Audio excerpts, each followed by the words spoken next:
بسم اللہ الرحمن الرحیم. سب سے پہلے تو آپ کا بہت شکریہ. دیکھیں ہم نے پچھلے پروگرام میں بھی یہ بات کی تھی کہ یہ جو فنانس بل آ رہا ہے یہ بنیادی طور پر حکومت کے لیے ایک سیاسی خودکشی کے مترادف ہے. یہ بات تو بالکل ہے. دیکھیں اتحادی جو لوگ ہیں، شاید عمران خان کی جو جماعت ہے، یہ پارٹی ہے، ان کے جو وہ کہتے ہیں نا کہ اکبر کے 9 رتن ہوتے تھے، ان کے جو ارد گرد عمران خان صاحب کے جو 9 یا 10 یا 15 جتنے بھی رتن ہیں، وہ ان کو صورتحال واضح نہیں کر رہے کہ عوام اس وقت کس حالت میں ہے اور آل از ویل نہیں ہے. جو کہا یہ جا رہا ہے کہ آل از ویل ہے اور عوام مطمئن ہے، ایسا نہیں ہے. پرائم منسٹر کو خود یہ سوچنا چاہیے. اتحادی یہ بات سوچ رہے ہیں. اب یہاں پہ 2 چیزیں ہیں. ایک تو یہ ہے کہ اتحادیوں کا یہ گلا شکوہ بنتا ہے اور ان کا ایک آپ کہہ لیں کہ تھوڑے سے ان کے ملاحظات بھی ہیں اس میں بل میں، کہ انہوں نے آخر الیکشن عوام کے پاس بھی جانا نا. اب آنے والا اس سے آنے والا جو سال ہے وہ الیکشن کا سال ہے، تو وہ اتحادی کس فیز کے ساتھ جو ہے عوام کے پاس جائیں گے اگر پھر یہ اسی طرح سے مہنگائی کا ایک بہت بڑا ریلا اس کے بعد بھی آئے گا نا. بالکل. تو یہ ہے آئی ایم ایف کا 1 ارب دینے کے لیے تقریباً 2 ارب سے زائد کے آپ ٹیکسز لگا رہے ہیں، تو یہ کون سی عقل مندی ہے؟ ایک تو یہ پہلو ہے اس کا کہ اتحادی واقعی یہ بات سوچ رہے ہیں کہ ہم نے الیکشنز میں جانا ہے، لوگوں کو فیس کرنا ہے. لوگوں کو کس حیثیت سے ہم فیس کریں گے اگر مزید مہنگائی جو کہ پہلے ہی بہت جو ہے وہ دبے ہوئے ہیں مہنگائی کے اندر، تو ہم کس طرح سے فیس کریں گے؟ دوسری ایک اور میں آپ کو بڑی اہم چیز ہے جو یہاں پہ بیان کرنے والا ہوں. حکومت کو یہ اعتماد ہے، شاید کہیں سے اعتماد آیا ہے کہ جو اپوزیشن ہے ان کو کسی طرح سے رام کر لیا جائے کچھ عرصے تک اور یہ بل خود بخود پاس ہو جائے، زیادہ ایفرٹس نہ کرنی پڑے. ایک یہ بھی پہلو ہے اس کہانی کا. وہ فارمولہ کیا ہے اپوزیشن کا؟ وہ فارمولہ یہ ہے، آپ خود دیکھ رہے ہیں کہ اپوزیشن ہر اہم موقع کے اوپر غائب ہو جاتی ہے. کیوں غائب ہو جاتی ہے؟ اپوزیشن دیکھیں اس یعنی یہ ارادی طور پر ہو رہا ہے. ارادی طور پر ان کو منانے والی قوتیں کون سی ہیں، سائڈ پہ کرنے والی قوتیں کون سی ہیں، یہ تو سب جانتے ہیں. کون ہے جو جا کے یہ کوشش کرتا ہے کہ کسی طرح سے ہماری ڈیل ہو جائے یا ہمیں ڈیل مل جائے. تو یہ ساری چیزیں مطلب کہ لوگوں کے سامنے ہیں. ہر اہم موقع کے اوپر اپوزیشن خود بخود سائڈ پہ ہو جاتی ہے اور حکومت بڑی آسانی کے ساتھ بل پاس کر لیتی ہے. اب حکومت کو بھی شاید کہیں سے یہ انفارمیشن مل رہی ہے کہ جی ہم اپوزیشن کو رام کر رہے ہیں اور آپ کے لیے راستہ ہموار کر لیں، اب تھوڑی دیر ذرا صبر کر لیں. اور خود دیکھیں اس وقت یہ جو بل ہے نا، عموماً نہیں ہوتا ایسا کہ ریاست کا مفاد اور عوام کا مفاد یہ الگ الگ ہو جائیں، لیکن اس بل میں ریاست کا مفاد اور عوام کا مفاد الگ الگ ہو گئے ہیں. یہ بڑی واضح بات ہے، یہ ہمیں سمجھ لینی چاہیے. ریاست کے مفاد میں ہے کہ یہ بل پاس ہو، لیکن عوام کے مفاد میں نہیں ہے. اور اس سچویشن تک پہنچانے کی ذمہ دار ڈیفینیٹلی حکومت ہے کہ آخر ایسی کون سی سچویشن آ گئی کہ ایک ایسا بل حکومت کو چاہیے نا، ریاست کو چاہیے کہ ان کو آئی ایم ایف کی امداد ملے تاکہ اس کا جو ہے وہ سلسلہ جو ہے وہ چلتا رہے. لیکن عوام کے اب یہ ایشو نہیں ہے. عوام مہنگائی میں اس حد تک دبا دیا گیا ہے عوام کو کہ ان کی دیکھیں ہم نے گورنمنٹ ان کو کوئی ریلیف کسی موقع پہ بھی نہیں دے سکی. ایون کہ جب دنیا میں عالمی مارکیٹ میں پرائسز کم ہوئی ہیں پیٹرول کی، تو ہماری حکومت نے 5 کی جو 10 کہا گیا تھا اس کو اوگرا کی طرف سے، انہوں نے صرف 5 روپے بڑھائے ہیں، کم کیے ہیں. تو یہ جو ہے عوام کا اور ریاست کا جو مفاد ٹکرا گیا ہے، اس کی ذمہ دار حکومت ہے. لیکن جب ہم یہ کہتے ہیں، آپ یہ کہہ رہے ہیں کہ ریاست کا اور عوام کا مفاد جو ہے وہ یہاں آ کر تقسیم ہو چکا ہے، لیکن پھر ملک جو چلانا ہے، ریونیو آپ کو اکاؤنٹ کے اندر ہوں گے تو آپ کے ملک کے جو دیگر جو معاملات ہیں وہ چلیں گے. یہ عوام کے مفاد میں نہیں ہے. اگر کوئی دیگر، چلیں پی ٹی آئی کو سائڈ پہ رکھتے ہیں، کوئی دیگر سیاسی جماعت اس نہج کے اوپر ہوتی، وہ کیا کرتی؟ وہ تو بل تو پاس. دیکھیں میں آپ بالکل یہی بات، آپ کی بالکل صحیح بات ہے کہ یہ بل تو پاس ہونا ہی تھا، اور وہ قوتیں جو ریاست کے لیے کام کرتی ہیں انہوں نے کسی نہ کسی طرح سے اس کو پاس کروانا ہے، ان کی یہ ذمہ داری بنتی ہے. لیکن میں یہ کہہ رہا ہوں کہ اس سچویشن تک آخر حکومت کیوں لے کے آئی ہے عوام کو؟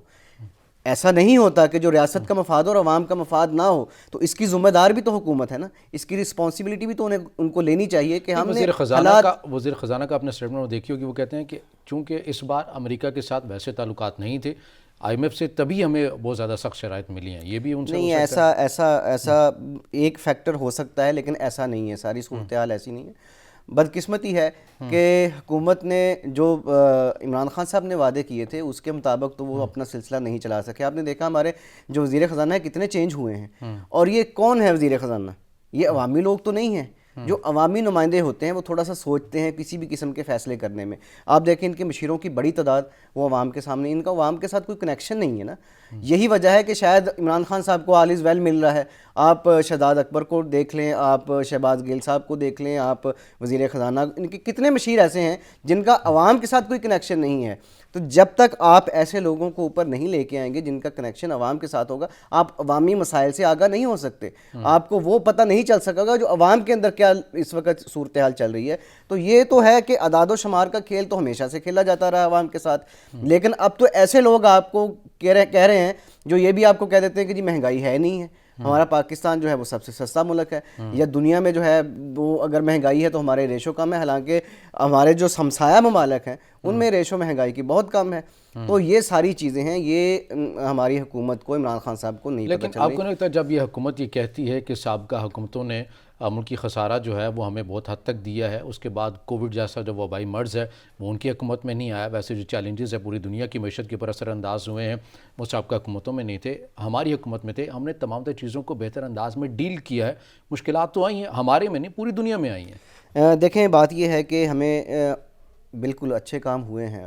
مثلاً احساس پروگرام ہے, حکومت نے اس کو بڑی اچھے انداز سے ٹیکل کیا ہے, ورنہ حکومتیں آپ کو پتہ آتی ہیں پچھلے پروگرامز کو ختم کر دیتی ہیں, لیکن اس حکومت نے نہ صرف اس کو ٹیکل کیا ہے, اس کو کنٹینیو کیا ہے, بلکہ اس کے رقم بھی اس کے اندر بڑھائی ہے اور لوگوں کا بڑا سا تعاون کیا ہے. لیکن بات یہ ہے کہ جہاں حکومت کے اچھے کام ہیں وہاں پہ نااہلی جو بیڈ گورننس ہے وہ بھی تو ہمارے سامنے ہے نا. ہم نے اس کو ہم یہ کیوں نہیں طے کر سکے کہ ہم نے جو گندم ہے ہمارے پاس, ہم ایک سال میں خوش ہو جاتے ہیں کہ گندم سرپلس ہو رہی ہے, اور کچھ ہی عرصے بعد ہمیں پتہ چلتا ہے کہ گندم تو ہماری جو ہے نا وہ ساری چلی گئی ہے باہر, ہم نے ایکسپورٹ کر دی ہے, اب ہمیں امپورٹ اس سے زیادہ قیمت کے اوپر کرنی پڑ رہی ہے. یہی حال چینی کا ہے. حکومت نے آپ کو پتہ ہے انکوائری رپورٹس جاری کی تھی اس کے اوپر, آٹے کے اوپر اور پیٹرول کے اوپر اور پھر شوگر کے اوپر. یہ ساری کی ساری ہمیں بتاتی ہیں کہ کچھ مس مینجمنٹ جو ہیں وہ حکومت کی طرف سے زیادہ آئی ہیں, اور جو حالات عالمی سطح پہ اب تک تو وہ ٹیکل ہو جانے چاہیے تھے, وہ دور گزر چکا ہے. اب کووڈ اور پرانی حکومتیں, ان کو ہم بلیم کر کے سارا کچھ نہیں ختم کر سکتے. یہ ایفیکٹس آئے ہیں اور ہم نے برداشت بھی کیا, حکومت اس میں سے نکلی ہے. لیکن اس کے بعد جو حکومت کی بیڈ گورننس ہے, نااہلی ہے, یا وہ اس طرح کے جو ہمارے ساتھ جن کا عوام کے ساتھ کوئی کنیکشن نہیں ہے, ان لوگوں کو آگے لے کے آنا ہے, یہ حکومت کو نقصان پہنچا رہے ہیں. اور ان کے اتحادی بھی اس بات کو دیکھ رہے ہیں. اتحادی بھی اس بات پہ کئی دفعہ اعتراضات ہو چکے ہیں میٹنگز میں کہ جناب آپ ایسے لوگوں کو لے کے آ رہے ہیں جن کا عوام کے ساتھ کوئی کنیکشن نہیں ہے. جب ان کا عوام کے ساتھ کوئی کنیکشن نہیں ہے تو وہ کس طرح سے عوامی مسائل کے ساتھ جو ہے وہ ان کو سمجھ سکتے ہیں. لیکن آپ کو لگتا نہیں اتحادی ایسے موقعوں کے اوپر اپنی جو فہرست ہے وہ اپنے حکومت کو آگے سامنے رکھ دیتے ہیں کہ آپ ہمیں فنڈ دے دیں, ہمارے حلقوں میں یہ کام کروا دیں تو ہم آپ کے ساتھ آ جائیں گے. یہ ویسے ہی ہر بل کے اوپر ہم نے دیکھا ہے کہ اتحادیوں کی جانب سے تحفظات ہوتے ہیں. اگر وہ حکومت کے خلاف, موجودہ حکومت کے خلاف اتنی کوئی نہج کے اوپر وہ جاتے ہیں, وہ خود بھی یہ جانتے ہیں کہ اگر یہ حکومت گرے گی تو ہم سے بھی یہ چھین جائیں گے. پولیٹیکل پارٹیز جو ہوتی ہیں ان کا تو ضرورت ہی یہ ہوتی ہے کہ وہ اپنے حلقے میں کام کروائیں, فنڈس لیں وہاں پہ جا کے, کیونکہ انہوں نے لوگوں کو فیس اسی حوالے سے کرنا ہوتا ہے نا. اب دیکھیں اگر یہ مہنگائی میں ایک قوم پس رہی ہے, اس کے ساتھ ہے, آپ وہاں پہ ایک کالج جا کے اناؤنسمنٹ کر دیں, کوئی روڈ ان کے بنا دیں, تو یہ ایک آپ کے لیے پلس پوائنٹ ہو جاتا ہے. آپ کم از کم الیکشنز میں فیس کرنے کے سامنے ہو جاتے ہیں, حل ہو جاتے ہیں. جو اتحادی جماعتیں ہیں ان کا بھی یہی سلسلہ ہوتا ہے کہ انہوں نے آخر پولیٹیکل پارٹیز ہے نا, انہوں نے عوام کے سامنے جانا ہے, اور عوام کے سامنے جانے کے لیے انہیں کچھ نہ کچھ تو چاہیے, کوئی نہ کوئی ایسی چیز تو چاہیے جس کو بتا سکیں گے ہم نے 5 سال میں آپ کے لیے یہ کیا ہے. اب تو وہ دن آ گئے ہیں کہ آپ کو پتہ ہے ہمارے جو سیاسی وزراء ہیں یا دوسرے رہنما ہیں وہ اپنے حلقوں میں آخری سالوں میں ہی جاتے ہیں. تو پہلے تو 3 سال وہ ایسے ہی گزار دیتے ہیں, اور اب تو وہ گزر گئے ہیں 3 سال. اب تو انہوں نے آگے نئے الیکشن کے لیے مہم چلانی ہے, اپنی نیکسٹ انتخابات کی تیاری کرنی ہے. تو ان کے پاس کیا ہے, اب یہ آپ کی بات درست ہے کہ وہ فہرست لے کے جاتے ہیں اس طرح کے موقعوں پر, لیکن وہ ان کا حق بنتا ہے نا. یہ دیکھیں پولیٹیکل پارٹیز کے پاس اور ہے کیا, اور وہ کس حیثیت کے ساتھ سامنے جائیں لوگوں کے کہ جی ہم آپ سے پھر ووٹ مانگنے آئے ہیں.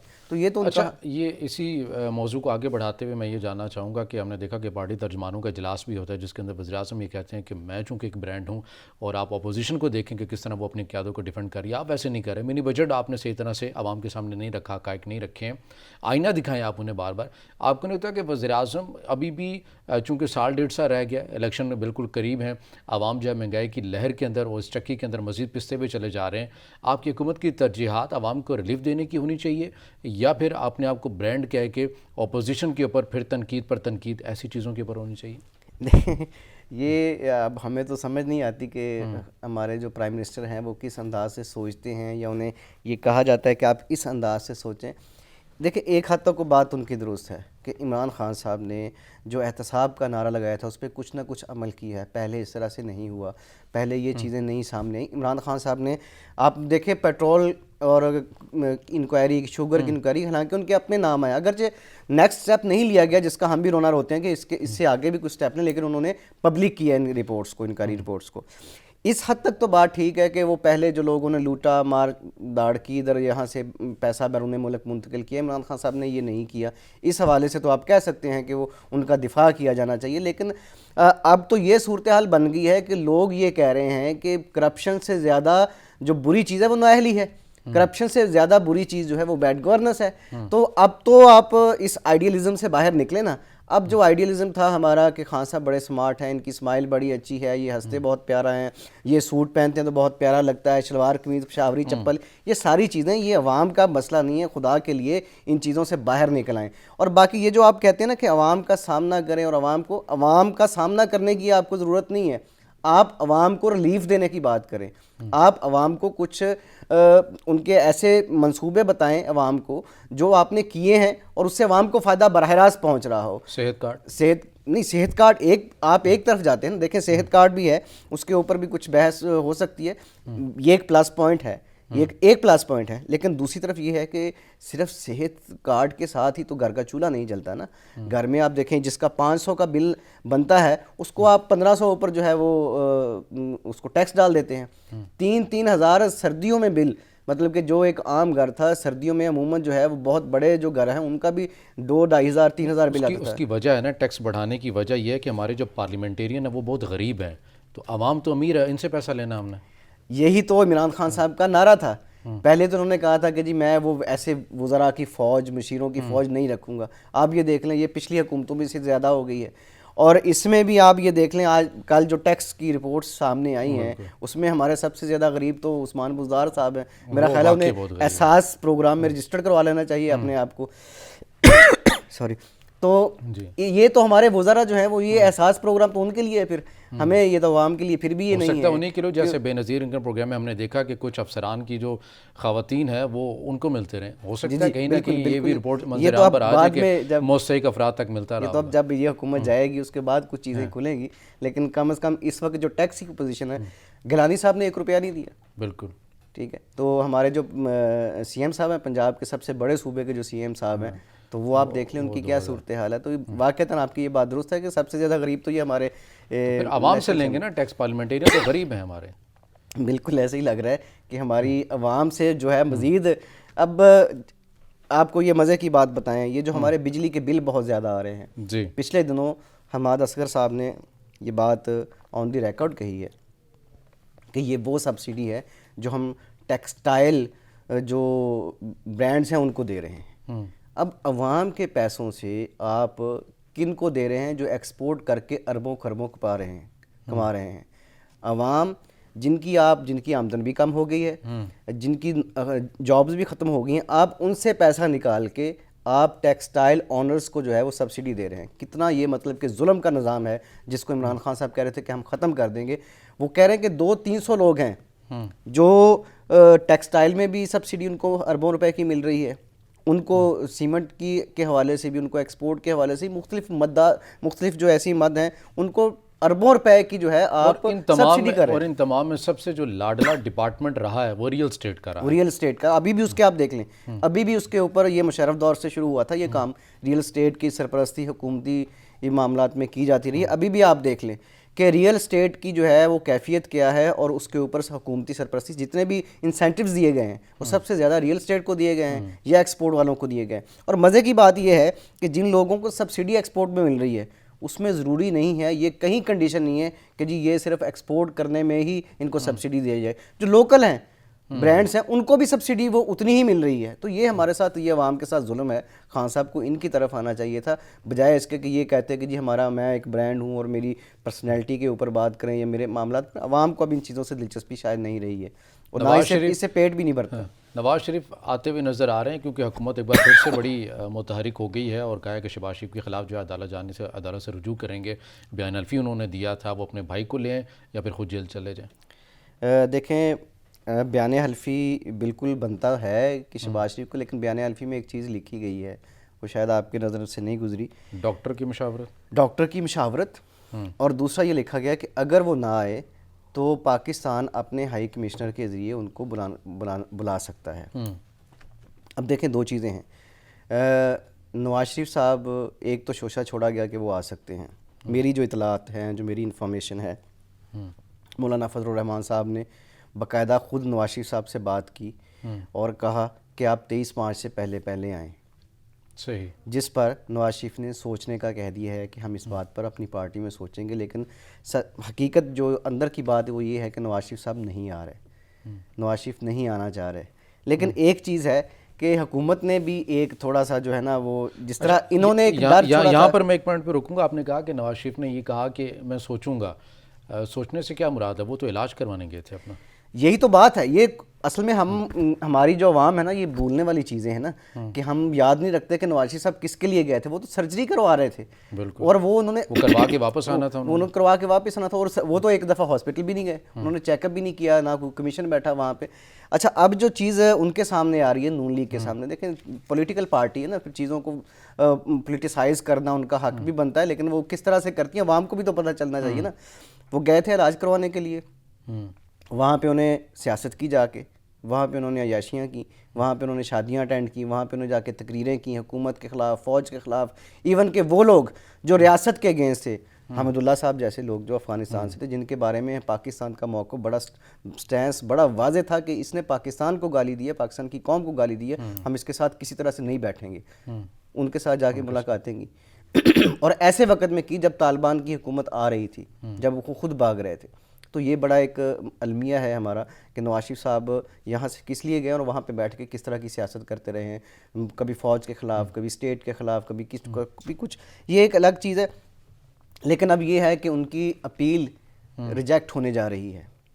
ایک تو دفعہ تو ہو گئی ہے لندن میں, ایک دفعہ تو ہو گئی ہے, دوسری دفعہ بھی وہ ہو سکتا ہے ریجیکٹ ہو جائے. اب ان کے پاس آپشن کیا ہے, وہ کارڈ کیا ہے, وہ یہ ہے کہ جی نواز شریف واپس آ رہے ہیں. انہوں نے حکومت کو ڈرایا کہ نواز شریف واپس آ رہے ہیں, حکومت نے بھی آگے ایک ڈرایا کہ جی ہمارا لندن حکومت کے ساتھ ایک معاہدہ ہونے جا رہا ہے جس میں ہم جو ہے اس صورت میں یہ آ رہے ہیں. تو اب وہ بھی پریشان ہے کہ ہم کیا کریں, کوئی نہ کوئی تو ایسی چیز بتانی ہے نا قوم کو جس سے ان کے آگے جو ہے دھندلا سا اپنے ووٹرز کو متحرک کرنے کے لیے اور عوام کے سامنے اپنے بیانے رکھنے کے. مزید بھی نکات کے اوپر بات کریں گے ناظرین, مگر یہاں وقت ایک بریک, ہمارے ساتھ رہیے گا.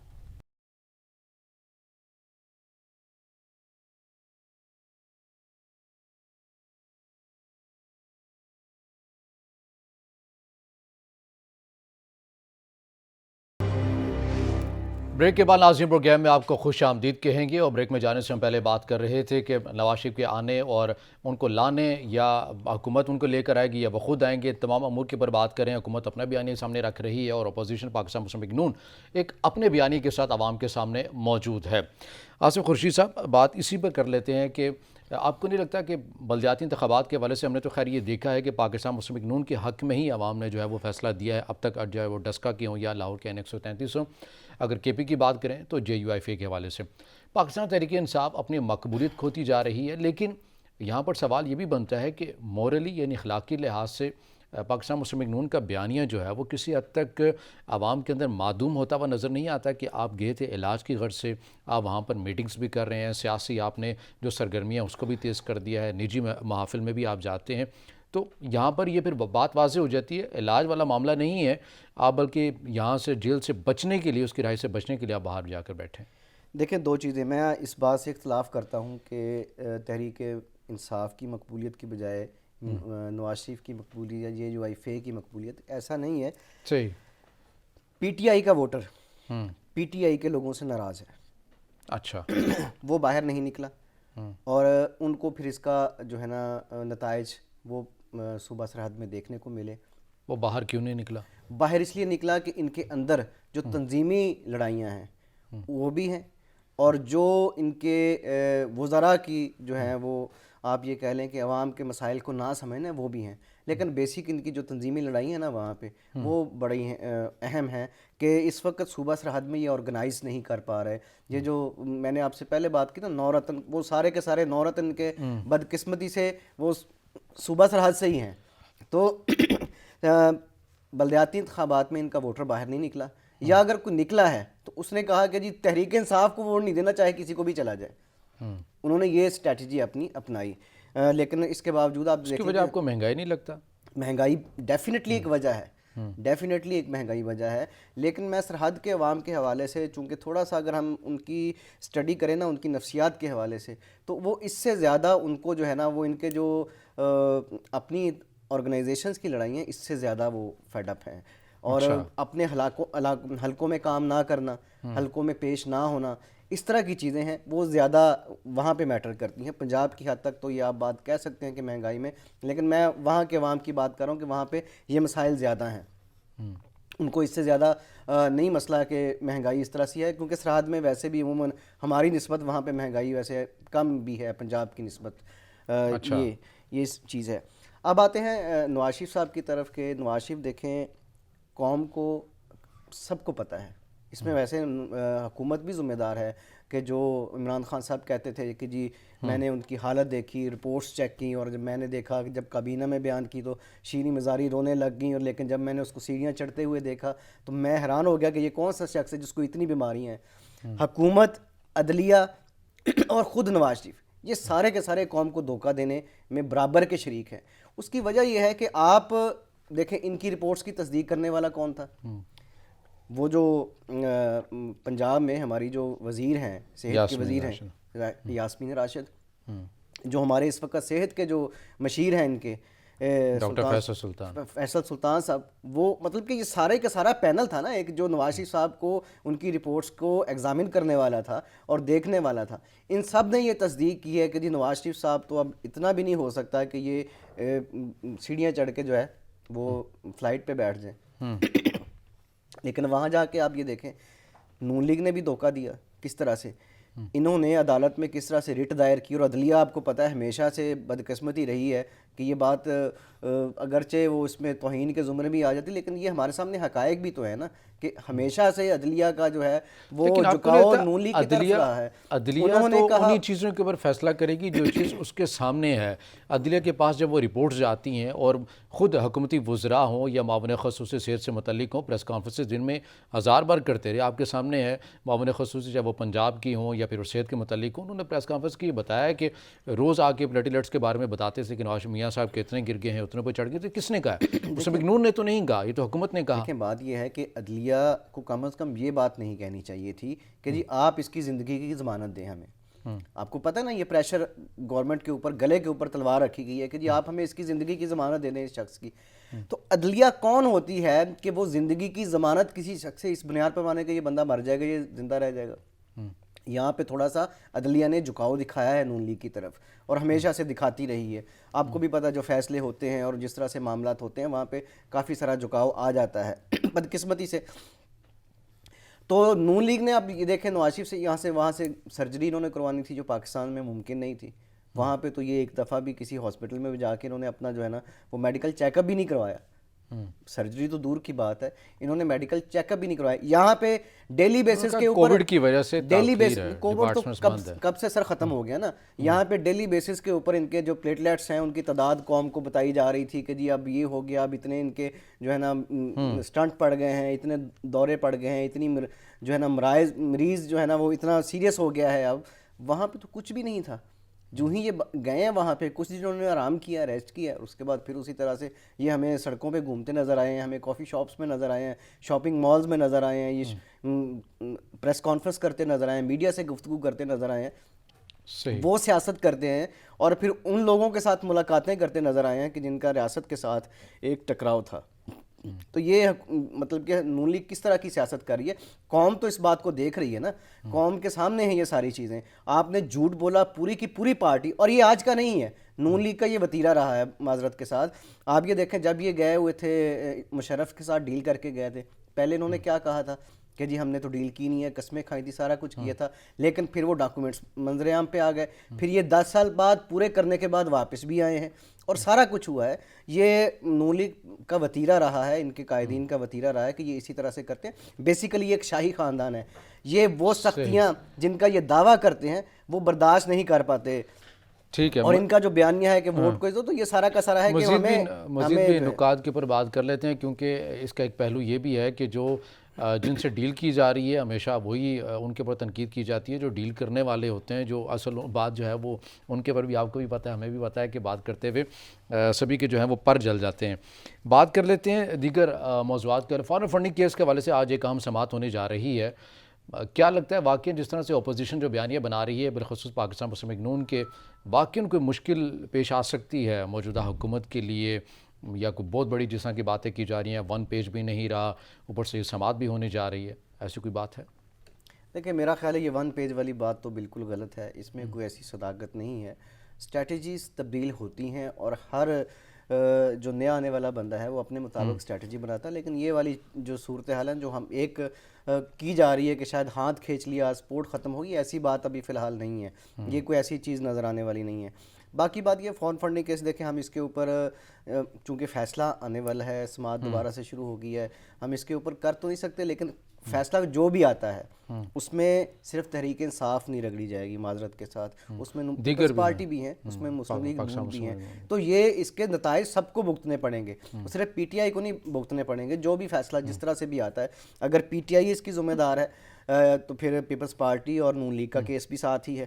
اور یہ جماعتوں کا ویسے بھی آپ کو پتہ ہے کہ مسائل رہے ہیں، یہ جماعتوں کے ہر تحریک کے یہ مسائل رہے ہیں، وہ پی ٹی آئی ہو یا مسلم لیگ نون ہو، پیپلز پارٹی ہو، فارن فنڈنگ کے حوالے سے سب کے مسائل رہے ہیں. ہاں تحریک انصاف ذرا اس میں سے 2 قدم آپ کہہ لیں کہ آ گیا کہ ان کا سارا کا سارا جو ووٹر ہے وہ سارا کا سارا باہر بیٹھا ہوا ہے، سپورٹر جو ہے ان کا سارا کا سارا باہر بیٹھا ہوا ہے. تو یہ ان کو مسائل کا سامنا تو کرنا پڑ سکتا ہے، لیکن میرا خیال ہے کہ کوئی ایسا بڑا فیصلہ نہیں ہوگا، کوئی بڑی بات نہیں ہے جس طرح اپوزیشن نے جو بنایا ہوا ہے. وہ ایسا نہیں ہے، وہ صرف ایک پولیٹیکل سٹنٹ کھیل رہے ہیں اور کچھ نہیں ہے. اتنا بڑا کوئی چینجز نہیں آئیں گی اس سال، تو کم از کم نہیں آ سکتی. صحیح. آخری جو پروگرام کا جو موضوع ہے اس کے اوپر بڑھتے ہیں، کیونکہ تھوڑی بہت تفصیلیں بھی اس کے اوپر بات کرنی ہے. خارجہ امور کے حوالے سے، چونکہ آپ نے ان تمام چیزوں کو جو ہے وہ قریب سے دیکھا ہوئے خارجہ امور کے حوالے سے، پاکستان کی پالیسی گزشتہ جو سال 2021 گزرا ہے کیسی رہی ہے خطے کے ممالک کے حوالے سے؟ بالخصوص ایک ایک کر کے بات کر لیتے ہیں. امریکہ کے حوالے سے آپ کو ہماری جو خارجہ پالیسی ہے وہ کیسی لگی ہے؟ دیکھیں ہم ایک ایک کر کے بات کر نہیں سکتے، کیونکہ یہ ساری چیزیں آپس میں بڑی جڑی ہوئی ہیں. خاص طور پر افغانستان کے حوالے سے، چونکہ یہ 2021 میں سب سے بڑی جو ڈیولپمنٹ تھی اس خطے میں، جنوبی ایشیا میں، وہ افغانستان ہی ایسا ہے. تو اگست میں یہ معاملہ مطلب کہ جو اینڈ ہوا، اگست سے لے کر اب تک کے جو معاملات ہیں وہ سارے کے سارے اسی کے اوپر بیس کر رہے ہیں. اس میں ہمارے انڈیا کے ساتھ تعلقات ہوں، اس میں ہمارے چائنا کے ساتھ تعلقات ہوں، اس میں ہمارے امریکہ یا دوسرے لوگوں کے ساتھ تعلقات ہوں. دیکھیں پاکستان کی فارن پالیسی بڑے اچھے طریقے سے جا رہی تھی، اور ہمیں تو سمجھ نہیں آئی پاکستان کی. اگر میں اپنے طور پر جب چونکہ اس کو میں آبزرو کرتا رہا ہوں اور دیکھتا رہا ہوں، بڑے کرٹیسائز انداز سے بھی دیکھتا رہا ہوں، تو مجھے یہ لگا تھا کہ پاکستان کا جو سب سے بہتر اس وقت جو ڈپارٹمنٹ جا رہا ہے وہ ہمارا فارن آفس ہے، اور انہوں نے بڑے اچھے طریقے سے جو ہے نا اس چیزوں کو ٹیکل کیا. اور کیونکہ پاکستان اس جنوبی ایشیا کے اندر بہت بڑے مسائل تھے جن کا ادراک ہمیں شاید اس انداز تک پچھلی حکومتوں کو نہیں رہا. اس حکومت نے ان مسائل کا ادراک کیا. فار ایگزامپل بھارت کے حوالے سے دیکھو، دنیا میں کبھی بھی ہم یہ موقف پیش کرنے میں کوئی کامیاب نہیں ہوئے تھے کہ بھارت جو ہے وہ کشمیر کے اندر جو ہے وہ ہندو توا کی بنیاد کے اوپر مسلمانوں کی نسل کشی کر رہا ہے. یہ ہم نہیں کر سکے تھے. ہم نے کشمیر کا مسئلہ اس انداز سے کبھی پیش نہیں کیا تھا. ہم نے ہندو ایکسٹریمزم کو کبھی بھی انٹرنیشنلی جو ہے وہ ایکسپوز نہیں کیا تھا اس انداز سے جس انداز سے اس حکومت نے کیا تھا. لیکن بدقسمتی سے آہستہ آہستہ آہستہ شاید یہ بھی مختلف جو ہے نا وہ ان کی جو آپ کہہ لیں نا وہ آئیڈیلزم کی طرف جاتے جاتے، شخصیت کی طرف جاتے جاتے جو ہے نا وہ اس طرف جا کے اس میں بھی تھوڑی سی کمی آئی. افغانستان کا وڈرا جو تھا امریکہ کا افغانستان سے، اس کے بعد پاکستان یکدم ایک ایسی سچویشن میں آ گیا جو جیو سینٹرک پوزیشن تھی پاکستان. آپ یہیں سے گفتگو کا آغاز کیجیے گا، مگر مجھے یہاں پر ایک بریک کا کہا جا رہا ہے. ناظرین ہمارے ساتھ رہیے گا.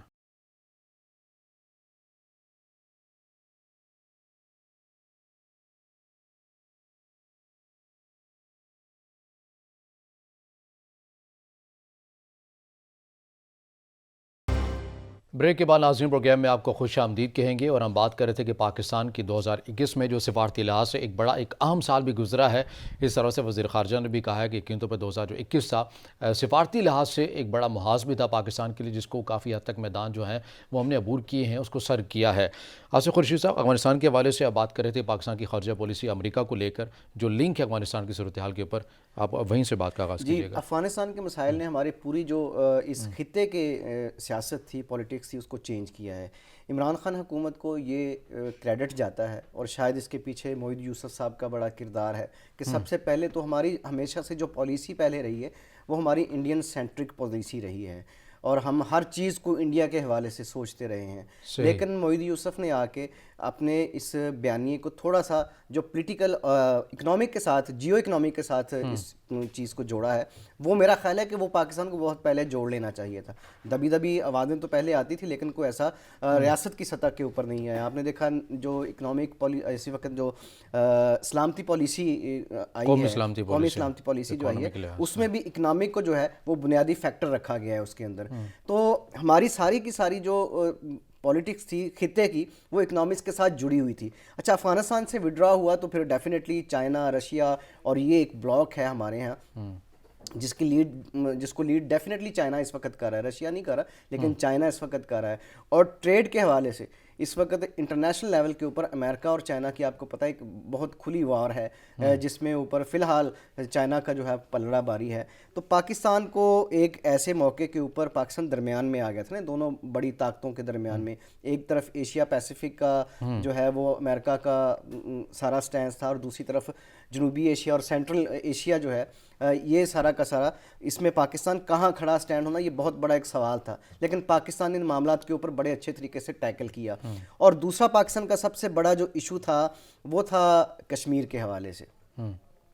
انٹرنیشنلی پاکستان نے ہندو توا کو، ہندو ایکسٹریمزم کو، مودی کی پالیسیز کو جس انداز سے ایکسپوز کیا، وہ مطلب کہ پہلی دفعہ ایسے ہوا تھا. اگر یہ شاید 4-5 سال پہلے ہوتا تو یہ بہت عجیب ہوتا. لیکن ایک چیز ہمیں سمجھ نہیں آئی کہ اس محاذ کے اوپر آ کے پاکستان نے اتنی ایفرٹس نہیں کی. شاید شروع میں ایگریسو پالیسی ضرور رکھی ہے، لیکن آنے والے دنوں میں پاکستان کی ساری توجہ جو تھی وہ افغانستان کی طرف چلی گئی. اور اس کے نتیجے میں پھر جو ہے وہ پاکستان کے آپ کہہ لیں جو مسائل امریکہ کے ساتھ شروع ہوئے ہیں، جس کی وجہ سے ہمیں آج بہت سارے میں آپ کو یہیں پہ روکوں گا، یہیں سے یعنی امریکن والے جو پوائنٹ ہے، ہم نے دیکھا کہ افغانستان کے اوپر کہیں نہ کہیں ہم نے کچھ ایسے غیر ضروری بیانات دے دیے جس کی بنا کے اوپر ہمیں جو جن مشکلات کا آپ ذکر کر رہے ہیں وہ کر. البتہ ہم وہاں پر ڈیموکریسی سمٹ ہوا، وہاں پر ہم نہیں گئے، وہ ہمارا ایک اچھا فیصلہ تھا، کیونکہ بظاہر وہ ایسے ہی لگ رہا تھا کہ وہ رشیا اور چائنا مخالف ہے. ڈیموکریسی کی کوئی بات نہیں، کیونکہ بھارت جیسا ملک اگر ڈیموکریسی کو ریپرزینٹ کرے گا،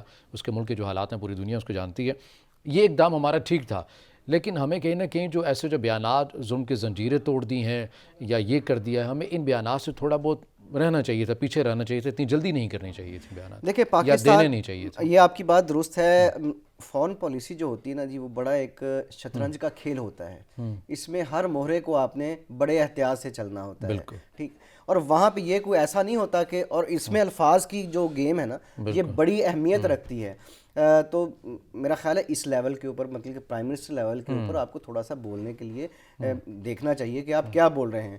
آپ یہ کچھ سیاسی تقریر نہیں کر رہے، کوئی اپنی قوم کو مطلب کہ اپوزیشن کے خلاف نہیں ابھار رہے. یہ انٹرنیشنلی آپ جو ایشو چل رہا ہے اور بڑا سینسٹیو ایشو ہے، اور آپ کا یہ پالیسی بیان دنیا سمجھتی ہے نا، اس کو پالیسی بیان سمجھا جاتا ہے. آپ کو پتہ یہ کتنا ہائی لائٹ ہوا، کتنے لوگوں نے اس کو اچھالا. اس بات کو ضرورت کیا تھی آپ کو اس بیان دینے کی؟ اور خام خواہ کے دیکھیں ہم اس پوزیشن میں نہیں ہیں، بالکل بھی اس پوزیشن میں کبھی بھی نہیں ہم رہے کہ ہم کہیں کہ جی ہم امریکہ کے ساتھ ہیں یا ہم چائنا کے ساتھ ہیں. ہمیں ایک سینٹرک پالیسی رکھنی چاہیے اپنی، کہ ہم درمیان میں ہیں. ہم مسائل کو حل کرنے کے لیے چائنا کے ساتھ بھی ہیں، ہم امریکہ کے ساتھ بھی ہیں. دیکھیں چائنا کے ساتھ ہمارے تجارتی تعلقات ہیں، چائنا کے ساتھ ہمارے وہ دوسرے جو آپ کہہ لینا کہ ہمارے پاس وہ ہماری مدد کرے گا امریکہ کے خلاف یا اس طرح کے، یہ ایسے کوئی تعلقات ہمارے نہیں ہیں. چائنا کبھی بھی جو ایگریسو پالیسی کو سپورٹ کرتا ہی نہیں ہے. تو اس لحاظ سے ہمیں یہ سوچنا چاہیے تھا کہ ہم جو بھی کام کر رہے ہیں اس کے اوپر ہمیں بالکل بھی جو ہے نا وہ یہ نہیں کرنا چاہیے کہ ہم ایک ایسی سٹیج پہ اوپر آپ پہ جا کے کھڑا ہو جائیں کہ ہم یہ کہیں جی کہ ہم نے ظلم کی زنجیریں توڑ دی ہیں. تو اس کا تو یہ صاف مطلب ہے نا کہ آپ طالبان کو لانے والے آپ ہیں، جبکہ آپ نے ان کو بھی مشکوک بنا دیا ہے. انہوں نے بھارت نے اسی کے اوپر اور کمپین بھارت نے جو ہے وہ پھر اسی کے اوپر ڈیفینیٹلی بھارت کو بھی موقع مل گیا. پھر اشرف غنی جو وہاں کی مطلب کہ قیادت تھی جو وہاں سے فرار ہو گئی ہے، جنہیں خود کچھ نہیں پتا تھا کہ ہمارے ملک میں کیا ہو رہا ہے. آپ نے پچھلے دنوں اشرف غنی صاحب کا انٹرویو سنا ہوگا، اس نے کہا جی مجھے تو صرف عین ٹائم پہ آ کے جگایا گیا کہ جی چلیں یہ ہو گیا ہے، مطلب کہ آپ کو پتہ نہیں تھا کہ کیا ہو رہا ہے. تو وہ بھی اب جا کے باہر جا کے یہ کہنے لگے کہ دیکھیں جی پاکستان کیا کر رہا ہے. تو یہ تو ہم نے جواز فراہم کر دیا. ہمیں تھوڑا سا احتیاط کرنی چاہیے تھی. اور ہمیں دوسری بات یہ ہے کہ بالکل کلیئرلی ہمیں بڑا رکھنا چاہیے کہ ہم دائیں ہیں نہ بائیں ہیں، ہم درمیان میں کھڑے ہیں، غیر جانبدار ہیں. ہمیں اپنے خطے کے لیے سوچنا ہے، ہم خطے کے ممالک کے ساتھ کھڑے ہوں، ان کے ساتھ ہم اپنے آپ کو گرو کریں اور اکنامک پالیسی جو ہے اس کے اوپر ہم ایک دوسرے کے ساتھ تعاون کریں. یہ ہمارے لیے بہتر ہے. اچھا، بھارت کے ساتھ آپ کو لگتا ہے کہیں نہ کہیں خارجہ پالیسی اب سفارتی لحاظ سے ہمیں کہیں نہ کہیں کسی نقطوں کے اوپر جو ہے وہ بیٹھ جانا چاہیے، بات کر لینی چاہیے، کیونکہ تضاد ہمیشہ وہیں سے ہوتا ہے. کشمیر کو لے کے پاکستان کا ایک ریاستی مطالبہ ہے، درینہ مطالبہ بھی یہی ہے کہ آپ کشمیر کے اوپر بیٹھ جائیں. مستقبل میں آپ کو لگتا ہے کہ کہیں نہ کہیں ہو جائے گی یہ سیٹلمنٹ بھی ہو جائے گی، کہیں نہ کہیں یہ دونوں فریق بیٹھتے ہوئے آپ کو نظر آئیں گے، یا پھر مشکل ہے بھارتی رویے کو دیکھتے ہوئے؟ دیکھیں بھارتی رویہ اس حد تک مطلب کہ بگڑ چکا ہے کہ مجھے بھارت کی طرف سے نظر نہیں آ رہا. میں آپ کو یہاں پہ ایک بات بتاؤں کہ ہم نے ہمارے ادارے نے بھارت کے ساتھ کچھ ڈائلاگ کیے ہیں سول آرگنائزیشن کی طرف سے، مطلب کہ ٹریک ٹو ڈپلومیسی کے حوالے سے. اس میں ہمارے ساتھ ان کے کئی سابق راہ کے چیف بھی ہمارے ساتھ اس میں شامل ہوئے ہیں. ان کے اندر جو ان کی سول سوسائٹی ہے اور ان کے جو سابق ڈپلومیٹس ہیں یا ان کے فوجی ہیں، ان کے سابق جو چیف ہیں یا راہ کے سابق لوگ ہیں، وہ بھی اس بات کو اعتراف کرتے ہیں کہ پاکستان اور انڈیا کے درمیان جو واحد مسئلہ ہے وہ اب ٹیررزم نہیں ہے، وہ کشمیر ہے. اور آن دی ریکارڈ انہوں نے ہمارے پاس وہ چیزیں ساری موجود ہیں کہ انہوں نے کہا کہ یہ بات بالکل ہے کہ ہمارے پاس پاکستان اور بھارت کے درمیان جو مسئلہ ہے وہ کشمیر کا مسئلہ ہے. لیکن مودی سرکار جو ہے وہ کچھ اپنی جو اس وقت گیم کھیل رہی ہے وہ خود انتہا پسند تنظیموں کے نرغے میں ہے، اور انہی کی بنیاد کے اوپر وہ چونکہ ووٹ لے کے آئے ہیں تو انہی کے آ رہے ہیں اس وقت تک. لیکن ان ممالک کو بیٹھنا پڑے گا خطے کی فلاح کے لیے. جنوبی ایشیا میں اگر کسی چیز کی کمی ہے تو وہ یہ ہے کہ یہ دونوں ممالک آپس میں چل سکیں. کشمیر کے اوپر اس وقت انٹرنیشنلی جو ہے وہ ماحول بنا ہوا ہے کہ اس مسئلے کو حل کرنے کے لیے ساری قوتیں جو ہیں وہ کچھ نہ کچھ کر رہی ہیں. تو پاکستان کو تھوڑی سی ایگریسو پالیسی اپنانی چاہیے. یہ ٹھیک ہے کہ ہم ان کے ساتھ مذاکرات بھی کرنا چاہتے ہیں، لیکن کچھ انٹرنیشنلی بھی تو آپ ایگریسو آپ سفارتی لحاظ سے اپنے بیانیے کو مزید مؤثر کرنے کی ضرورت ہے. مگر مجھے یہاں پر یہ بھی بتائیے گا کہ ہم نے دیکھا کہ امریکہ اور چین کے مابین سرجن کی جو باتیں ہیں وہ ہر خبر کی حصہ رہتی ہیں. آپ کو لگتا ہے کہ یہ کتنی حد تک خطرناک ہو سکتی ہیں دنیا کے لیے، بالخصوص پاکستان جیسے ملک کے لیے، کہ جب کہ وہ نہ اس پوزیشن کو آن کر سکتا ہے نہ وہ اس پوزیشن کو آن کر سکتے ہیں؟ دیکھیں یہی تو میں نے جیسے کہا ہے کہ خارجہ پالیسی جو ہوتی ہے ایک چیس کا جو ہے نا وہ گیم ہوتی ہے کہ آپ کو ہر مورے احتیاط کے ساتھ کھیلیں، سارے فریق کو ساتھ لے کر چلنا. ہم اس وقت بڑی اچھی پوزیشن میں ہیں، ایسا نہیں ہے کہ ہم پوزیشن میں نہیں ہیں. ہمارے پاس بارگیننگ کی پاور دوسرے ممالک کی نسبت زیادہ ہے. افغانستان میں ہم ان کو ٹیبل پہ لے کے آئے ہیں. جنگ کے ہم خطرات کو کم سے کم ہم کرنے میں ہمارا بڑا کردار رہا ہے، ٹھیک ہے. لیکن اب یہ ہے کہ اگر آپ کا کھلاڑی کھیلنے والا ہی آپ کا کمزور ہو یا وہ تھوڑا سا سست پڑ جائے، جب وہ غلط چالیں کھیلنا شروع کر دے جیسے کہ آپ نے ابھی بات کی ہے، تو پھر ڈیفینیٹلی آپ کو نقصان اٹھانا پڑتا ہے. تو اس لیے میں یہ سمجھتا ہوں یہ جو آپ نے جیو اکنامک پالیسی کی طرف جو ہے توجہ دی ہے اس کو ذرا اسٹرانگ کریں. اس بیانیے کو آپ عوام تک بھی لے کے جائیں، اس بیانیے کو آپ کنٹینیو کریں، اور یہ نہ کریں دیکھیں کہ اس وقت ہمیں اپوزیشن کی طرف سے تنقید کا نشانہ بنایا جا رہا ہے یا ہمیں کوئی اور مسائل ہیں. اس کو اگر آپ کنٹینیو نہیں کریں گے تسلسل کے ساتھ، یہ بڑا ضروری ہے. آپ پالیسی بناتے ہیں اور اس کو چھوڑ دیتے ہیں، آپ پالیسی بناتے ہیں اس کو چھوڑ دیتے ہیں. تسلسل ہر پالیسی میں بڑا ضروری ہے، بہت ضروری ہے. اگر آپ اس کو اسی طرح سے لے کے چلیں گے تو ڈیفینیٹلی ہم اس محاذ کے اوپر کامیابی کے ساتھ جو ہے وہ کھڑے ہوں گے. سعودی عرب، متحدہ عرب امارات اور ایران کے حوالے سے ہماری جو پالیسی ہے اس کو آپ کیسے دیتے ہیں خارجہ حوالے سے؟ دیکھیں ہم اپنی عوام کو اصل میں نا سچی بات یہ ہے کہ ہم حقائق نہیں بتاتے. اچھا ریاستوں کے مسائل، ریاستوں کے تعلقات کبھی بھی وہ ایموشنز کے اوپر، سینٹیمنٹس کے اوپر مذہب یا نہیں مسالے ہوتے، کی بنیاد کے مسالہ کی بنیاد پہ نہیں ہوتے. تو یہ ہم نے پہلے غلط بتایا لوگوں کو. ٹھیک ہے، سعودی عرب ہمارے لیے ایک مقدس ہے، وہاں پہ خانہ حرمین شریفین ہے، ہم اس کے دفاع کے لیے سارا کچھ ہے، لیکن سعودی گورنمنٹ جو ہے اس کے ساتھ ہمارے تعلقات جو ہیں وہ اکنامک انٹرسٹ کے اوپر ہے، مفادات کے اوپر ہیں، اور اس میں سب سے بڑا جو مفاد ہے وہ اکنامک ہی جو ہے، کہ کسی بھی ملک کے ساتھ ہوتا وہ کسی ملک کے ساتھ بھی ہو سکتا ہے. تو ہمیں ان ساری چیزوں کے اوپر بھی ہمیں اکنامک کے حوالے سے سوچنا چاہیے. آپ نے دیکھیں جس طرح سے انہوں نے سعودی عرب نے ہمیں قرضہ دیا جن شرائط کے اوپر، کیا وہ ممکن تھا؟ سخت شرائط، وہ سخت شرائط ہیں. ایسی شرائط تو ہمیں چائنا کی طرف سے بھی نہیں آتی. تو ہمیں اپنی پالیسی کو درست کرنا ہے، ہمیں قوم تک یہ بات بھی لے کے آنی ہے، اور ان کے ساتھ بھی ہمیں یہ کرنا ہے کہ ہم اپنے مفادات دیکھتے ہوئے اپنے معاملات طے کریں. اگر ہم اپنے مفادات آگے نہیں رکھیں گے، مقدم نہیں رکھیں گے، تو پھر ڈیفینیٹلی پھر ہم اسی طرح سے ہوں گے کہ کبھی ہمیں چائنا کی طرف سے ہوگا، کبھی ہمیں ادھر سے ہوگا. ٹھیک، بہت شکریہ. سینئر تجزیہ کار و کالم نگار آصف خورشید صاحب ہمارے ساتھ موجود تھے. سر آپ کے وقت کا بہت شکریہ. ناظرین، آج کے پروگرام سے اتنا ہی، اجازت دیجیے. اللہ